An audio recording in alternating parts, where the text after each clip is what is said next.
Deep below the crust, the Earth's heart burns, a furnace older than time. Then, one day, it started to beat out of rhythm.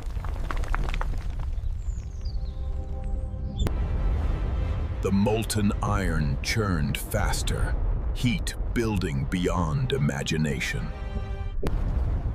The crust began to break, veins of fire spreading like lightning.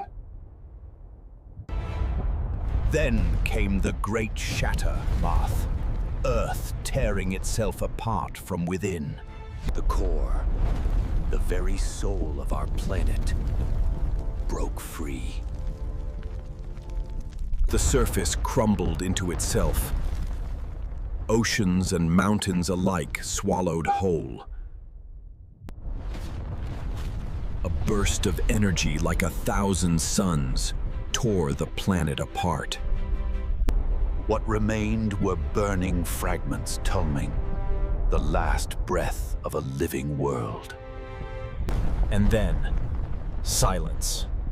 The universe moved on to sail it, as if we never were.